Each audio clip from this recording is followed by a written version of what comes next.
오늘 수요 기도의 제목은 어리석은 남자 지혜로운 여자입니다. 사무엘상 25장 2절부터 3절 그리고 18절부터 24절까지를 봉독해 드리겠습니다. 25장 2절입니다. 마온에 한 사람이 있었는데 그의 생업이 갈멜에 있고 심히 부하여 양이 3,000마리요 염소가 1,000마리이므로 그가 갈멜에서 그의 양털을 깎고 있었으니 그 사람의 이름은 나발이요 그의 아내의 이름은 아비가일이라. 그 여자는 총명하고 용모가 아름다우나 남자는 완고하고 행실이 약하여 그는 갈렙 족속이었더라. 18절부터 24절입니다.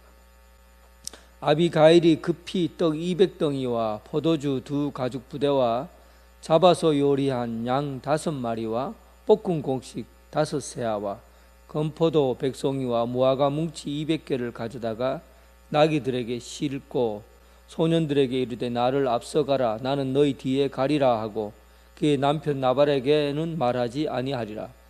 아비가일이 나귀를 타고 산 호젓한 곳을 따라 내려가더니 다윗과 그의 사람들이 자기에게로 마주 내려오는 것을 만나니라. 다윗이 이미 말하기를 내가 이 자의 소유물을 광야에서 지켜 이 모든 것을 하나도 손실이 없게 한 것이 진실로 허사라. 그가 악으로 나의 손을 갚는도다. 내가 그에게 속한 모든 남자 가운데 한 사람이라도 아침까지 남겨두면 하나님은 다윗에게 벌을 내리시고 또 내리시기를 원하노라 하였더라. 아비가일이 다윗을 보고 급히 나귀에서 내려 다윗 앞에 엎드려 그의 얼굴을 땅에 대니라. 그가 다윗의 발에 엎드려 이르되 내 주여 원하건대 이 죄악을 나 곧 내게로 돌리시고 여종에게 주의 귀에 말하게 하시고 이 여종의 말을 들으소서. 아멘. 꽃은 참 아름답습니다. 봄이든 여름이든 사계절과 상관없이 꽃은 참 아름다워요. 그런데 어떤 시인은 사람은 꽃보다 아름답다 그렇게 노래했습니다. 사람이 꽃보다 아름다운 것은 그 아름다움의 대명사인 꽃은 마음이 없기 때문에 그렇습니다. 속마음이 없어요. 그러나 사람은 속이 있기 때문에 속이 아름다운 사람은 마음이 아름다운 사람은 꽃보다 아름답다 그런 뜻입니다. 사람은 그래서 꽃보다 아름다울 수 있는 것이 바로 마음 때문이에요. 마음을 어떻게 쓰느냐, 마음의 씀씀이가 그의 아름다움을 결정합니다. 오늘 꽃보다 아름다운 사람 아비가일이라는 나중에 다윗과 결혼하게 되는 아비가일의 이야기를 함께 살펴볼 겁니다. 그리고 또한 굉장히 어리석은 한 사람, 아주 어리석은 한 사람, 남자 나발, 그의 남편 나발에 대해서 오늘 본문을 통해 살펴볼 겁니다. 어리석은 남자 나발, 지혜로운 여자 아비가일. 여러분들은 어떤 사람과 같이 믿음 생활을 하시길 원하십니까? 오늘 본문은 다윗이 광야에서 자기와 함께한 사람들을 아주 잘 훈련시켰어요. 여러분, 광야는 상당히 위험 지역이에요. 그리고 도둑죄들, 산적들 이런 사람들이 많이 나타나는 곳이 바로 광야예요. 신약 성경에도 보면 사마리아를 지나가는 사람이 강도를 만났다. 그 강도 만난 사람들의 이야기가 자주 일어나는 것이 바로 광야에서 일어났어요. 그래서 광야에서 양을 치고 또 목동들이 농사를 짓고 할 때 어떤 군사들이 그 양떼나 그리고 농작물을 지켜준다는 것은 상당히 큰 힘이 되는 겁니다. 그러니까 다윗은 광야에 있으면서 자기들이 먹고 살려고 하니까 여러 가지 방법을 사용했겠지만 그 중에서 그 마을에 있는 사람들을 자기가 돌보고 지켜줌으로 인해서 거기서 나오는 수익으로 부대를 이끌어가게 된 것입니다. 오늘 본문에는 그러한 것을 배경으로 해서 마온에 있는 한 부자 이야기가 나옵니다. 25장 2절에 그를 소개합니다. 그는 갈멜 사람이었고 갈멜에 있었고 아주 부자였다. 양이 3,000마리, 염소가 1,000마리나 되었다. 갈멜에서 아주 부자였다라고 소개하고 있습니다. 여러분, 오늘 성경에서 마온의 부자 나발을 소개하는데 그 소개장에 그의 재산이 얼마인지 그것부터 설명하고 있어요. 그런데 여러분, 욥기 1장에 욥을 소개하는 걸 보세요. 욥기 1장 1절에 보면 우스 땅에 욥이라는 사람이 있었는데 그 사람은 온전하고 정직하여 하나님을 경외하며 악에서 떠난 자다. 나발은 재산부터 소개해요. 그런데 욥은 하나님 앞에서 그는 어떤 사람인가를 소개합니다. 나발이 엄청난 부자였다는 것, 재물이 그의 인격보다가 앞선 거예요. 재물이 인격보다 앞선 겁니다. 여러분, 오늘 성경에서 한 사람을 소개할 때 그 사람이 어떤 대학을 나왔고 또 어떤 자리에 있고 어떤 위치에 있고 또 얼마나 많은 사람들에게 많은 것들을 가지고 있는가, 이걸 소개한다고 한다면 그 사람은 속된 인간이고 가치를 가진 사람이라고 볼 수 없습니다. 그런데 성경에서 소개하는 사람들은 하나님 앞에 정직한 사람이었고 하나님 앞에 의인이었다, 이렇게 먼저 소개합니다. 여러분들은 어떤 부분에서 사람들 앞에 소개되길 원하십니까? 여러분들이 무엇을 가지고 있느냐, 어떤 일을 했느냐, 어떤 성과가 있었느냐를 두고 다른 사람에게 여러분들의 소개장을 두고 말씀하는 그런 사람이 되고 싶습니까? 아니면 하나님 앞에 정직하고 어려운 사람이었다라는 것을 여러분 소개장에 쓰고 싶습니까? 나발은 돈이 앞선 사람이었어요. 재물이 앞선 사람이었어요. 이런 사람을 두고 완고한 사람이요 어리석은 자다, 그렇게 얘기합니다. 오늘 본문에 그가 조상이 얼마나 대단한 사람이었는지 그는 갈렙 족속이었다고 말하고 있어요. 여호수아에서 보면 여호수아와 함께 갈렙의 공이 얼마나 컸습니까? 갈렙은 그의 나이 85세까지도 전쟁터에 나가서 이 산지를 내게 주소서 하고 달려갔던 사람이 바로 갈렙이에요. 그가 여호수아에게서 받은 땅이 어마어마한 땅을 받았습니다. 그런데 그의 후손들이 그 땅을 물려받은 후손들 중에 오늘 나발이라는 사람이 소개되고 있는 겁니다. 갈렙은 하나님 앞에 순종하는 사람이었어요. 여호수아와 함께 철저하게 충성하는 사람이었어요. 하나님 앞에 순종하는 사람, 충성된 사람, 그 사람이 바로 갈렙입니다. 그런데 그 좋은 신앙을 나발은 물려받지 못했어요. 그는 좋은 신앙을 물려받지 못하고 재물만 물려받은 겁니다. 위험해요. 어리석은 거예요. 정말 위험한 사람이 어떤 사람인지를 여러분들 압니까? 재산만 물려받고 신앙은 물려받지 않는 거예요. 그러니까 여러분들 자녀들에게 재산만 물려주고 신앙을 물려주지 않는다고 한다면 그 아이들의 미래는 상당히 위험한 세계 속에 살아가게 된다는 사실입니다. 성경에서는 어리석다라는 말을 가장 위험한 단어로 쓰고 있어요. 어리석다. 어쩌면 교만하다라는 말보다도 어리석다라는 말이 훨씬 더 위험한 말입니다. 어리석다라는 말은 단지 공부를 많이 못해서 배움이 적어서 무지해서 어리석은 사람이다라고 표현한 게 아니에요.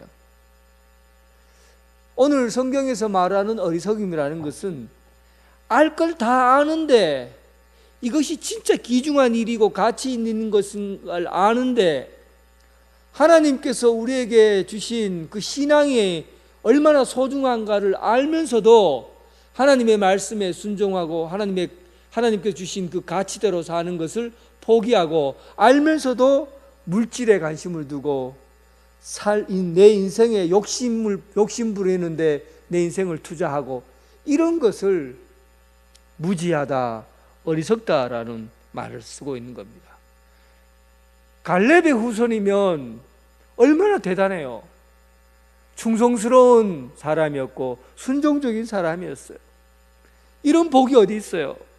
그런 좋은 신앙의 선조들에게서부터 받은 신앙의 그 가치보다도 당장의 물질, 눈앞에 있는 물질과 재물 앞에 자기의 삶을 결정하게 하고 자기의 생명을 거는 그런 사람을 어리석은 사람이라고 합니다.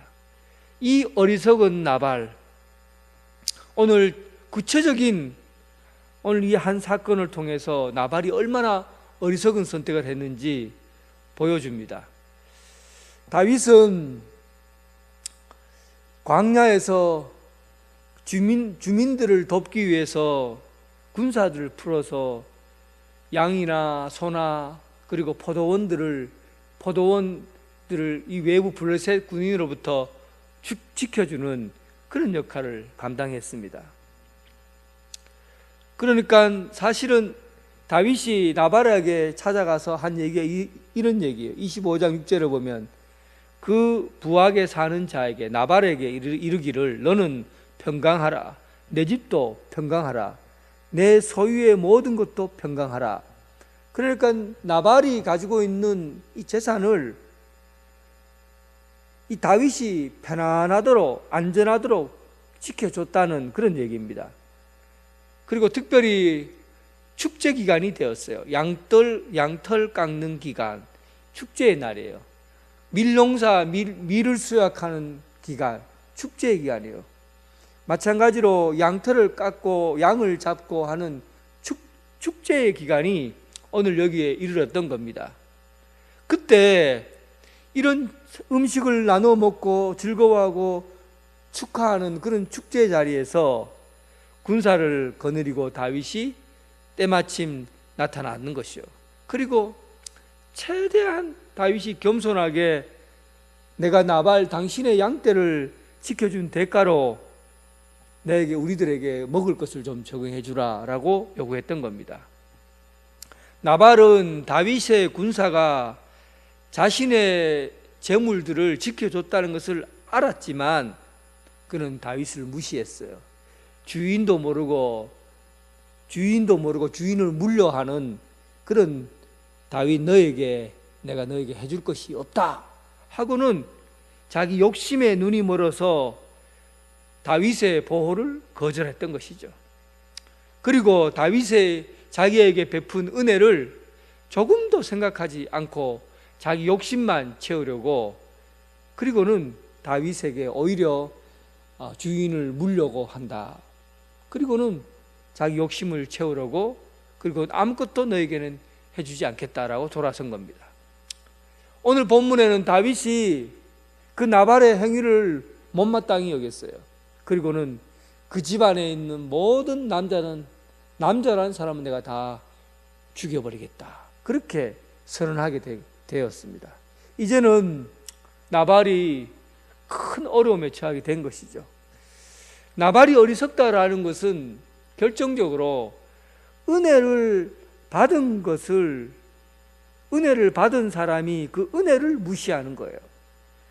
은혜를 베풀었는데 그 은혜를 무시하고 자기 욕심대로 사는 것, 이것을 어리석음이라고 그래요.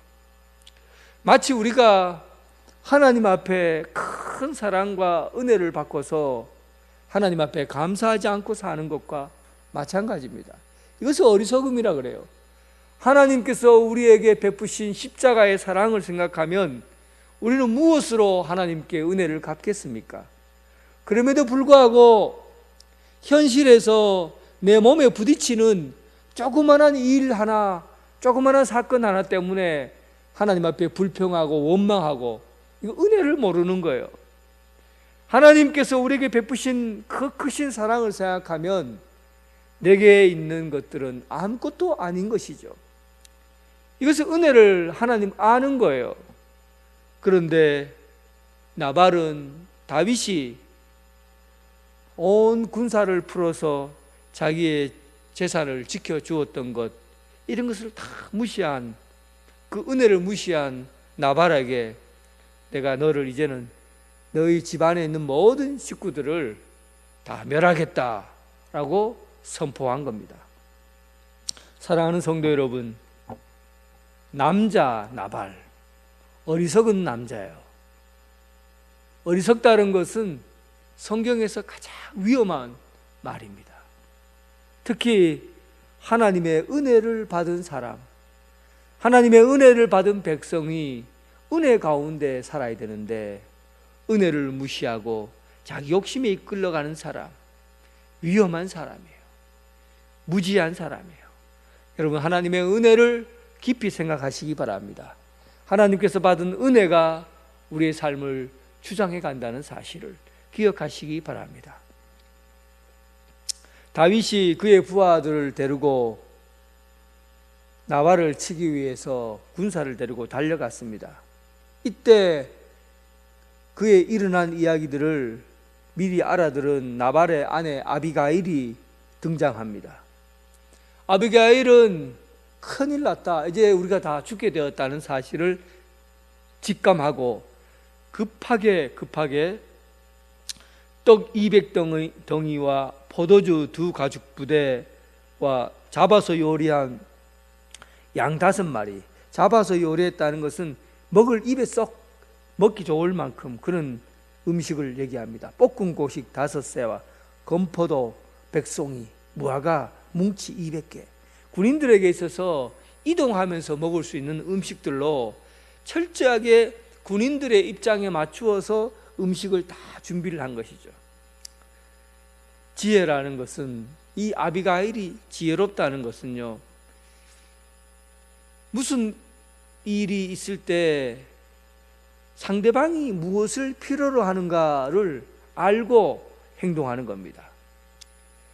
참으로 지혜라는 것은 상대방의 필요를 채워주는 거예요. 상대방이 지금 무엇을 원하고 있는가, 어떤 생각을 하고 있는가, 어떤 마음을 품고 있는가, 이것을 알면은 이것을 채워주는 사람이 지혜로운 사람입니다. 아비가일은 군인들이 지금 당장에 필요한 게 건포도라든지 무화과 나무 열매, 그리고 음식, 요리한 음식, 요리를 해먹을 수 있는 도구가 없기 때문에 미리 요리를 다 해서 준 양고기, 이런 것들을 미리미리 준비해서, 그리고 많은 양의 음식을 미리 제공해 준 겁니다. 여러분, 신경이 예민한 사람들 가끔 보면요, 신경이 예민한 사람들 보면 배가 고파서 예민한 사람들이 있어요. 뱃속에 든 것이 없으면 더 신경이 날카로워지고 화가 나요. 그때 가만히 보고 있다가 맛있는 걸 사준다든지, 그리고 배를 배부르게 할 만큼 뭔가를 준비해 주면 그 음식을 먹고 나면 감정이 싹 바뀌는 걸 보게 됩니다. 우리가 신방을 갈 때도 그냥 가지 않고 음료수나 과일을 준비해서 갑니다. 먹을 것에 인심 난다고. 사람의 마음은 누군가에게 나의 필요를 채워줄 때 그때 마음을 얻게 되는 것이죠. 아비가일의 지혜는 어디에 있습니까? 상대방의 마음을 이해하고 아는 것에 있었습니다. 그리고 상대방이 필요로 하는 것이 무엇인지를 알고 그 필요를 채워주는 것이에요. 그것이 지혜입니다. 나의 필요를 위해서가 아니라 상대방의 마음을 알고 상대방의 마음에 필요를 채워주는 삶, 이것이 지혜예요. 그리고 23절 아비가일의 말투를 한번 보십시오. 사람이 똑같은 말이라고 해도요, 다르고 다른 법입니다. 말을 해도 어떤 태도를 가지고 전달할 것인가, 또 어떤 자세로 말할 것인가, 이런 게 굉장히 중요해요. 아비가일이 다윗을 보고 23절에 급히 나귀에서 내려 다윗 앞에 엎드려 그의 얼굴을 땅에 대미라.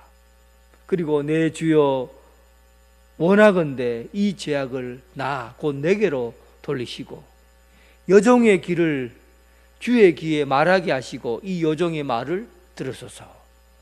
얼마나 지혜롭습니까? 뭘 변명하거나 원망하거나 하는 틀은 전혀 없습니다. 그리고 경솔하게 이야기하지 않아요. 모든 문제가 나에게 있다, 자신에게 있다고 말합니다. 내가 남에게 무슨 문제를 떠맡기는 것도 아니고 이거 남편이 어리석은 탓이고 이 사람이 잘못된 것이고 그리고 무슨 변명하거나 환경을 탓하거나 그러지 않았다는 거예요.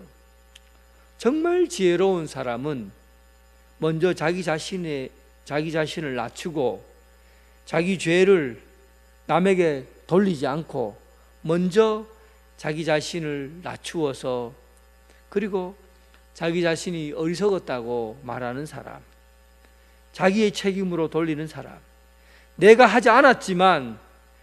그 일을 하지 않았지만 그 일을 당하는 사람은 바로 나여야 한다는 그런 십자가의 정신으로 십자가의 정신으로 다윗에 얘기하고 있습니다.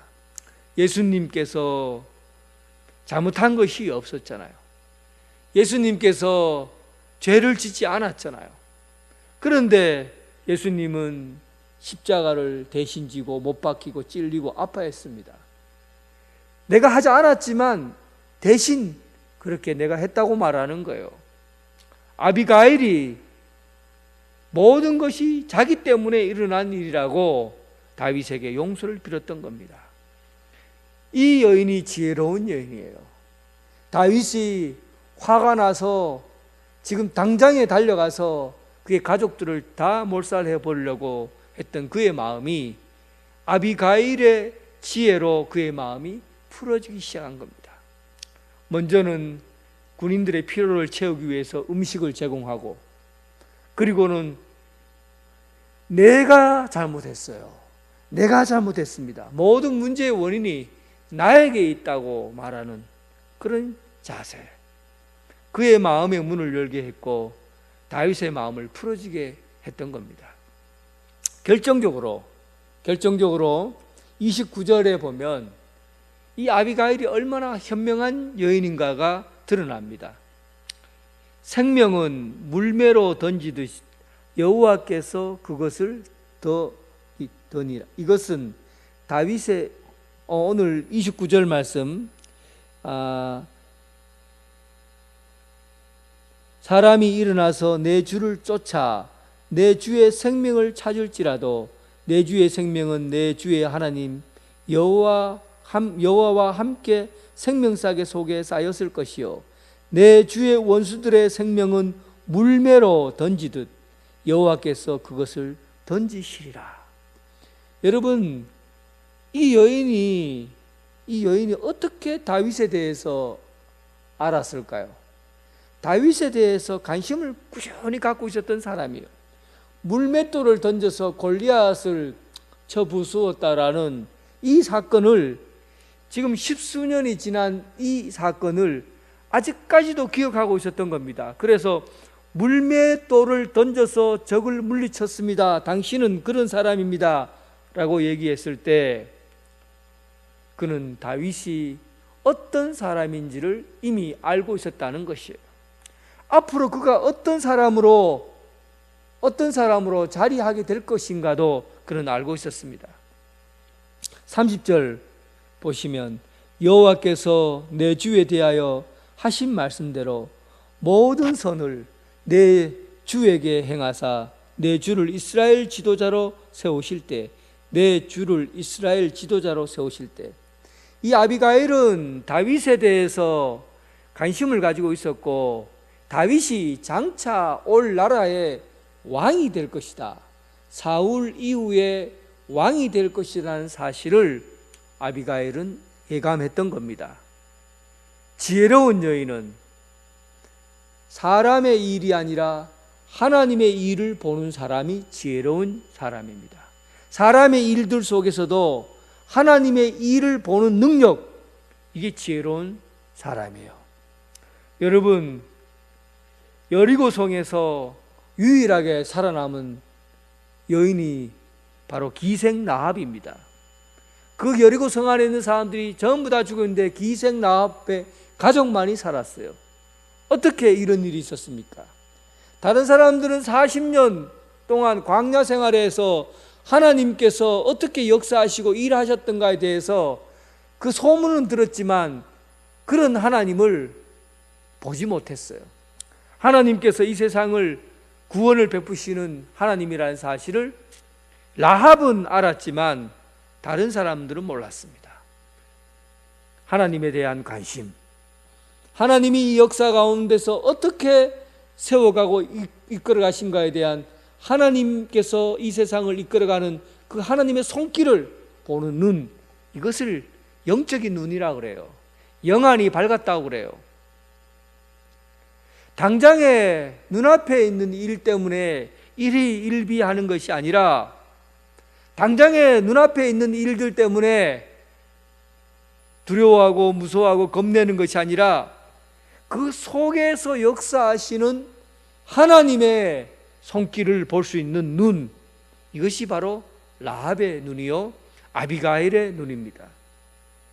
아비가일의 남편 나발은 다윗을 불황자요 그리고 사울을 배신한 사람으로만 보았지 그 속에서 하나님께서 어떻게 움직이시는지를 못 봤습니다.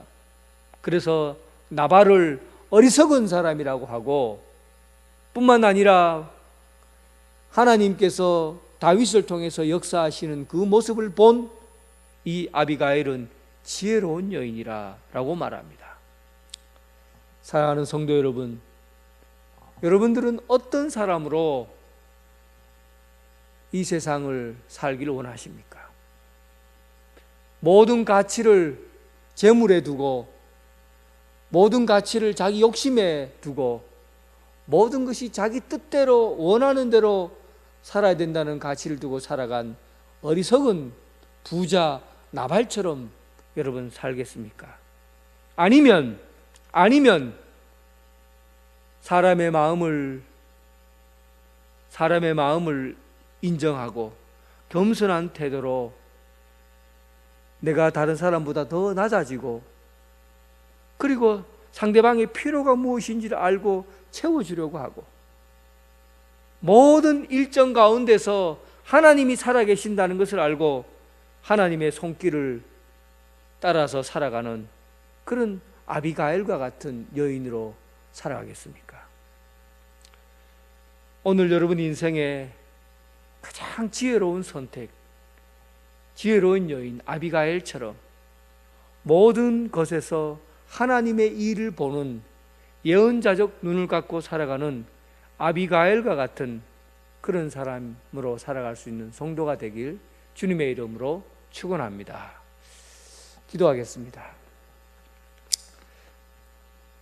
사랑과 은혜가 풍성하신 하나님 아버지, 이 땅에 어리석은 자 남자 나발은 모든 것이 돈밖에 눈앞에 없었고, 자기 인생에 내 욕심과 욕망이 채워지지 않으면 다 거부하고 받아들이지 않는, 알면서도 좋은 신앙의 피를 타고났으면서도 신앙을 선택하지 않고 자기 욕심과 자기만을 위해 살아가는 어리석은 나발, 그런 믿음으로 인생을 살지 않게 하시고 참으로 하나님의 사람이요 하나님의 일을 바라보는 자요, 상대방의 마음을 먼저 읽고 그리고 낮아지고 필요를 채워주고 나보다는 다른 사람을 먼저 생각하고, 그리고 하나님의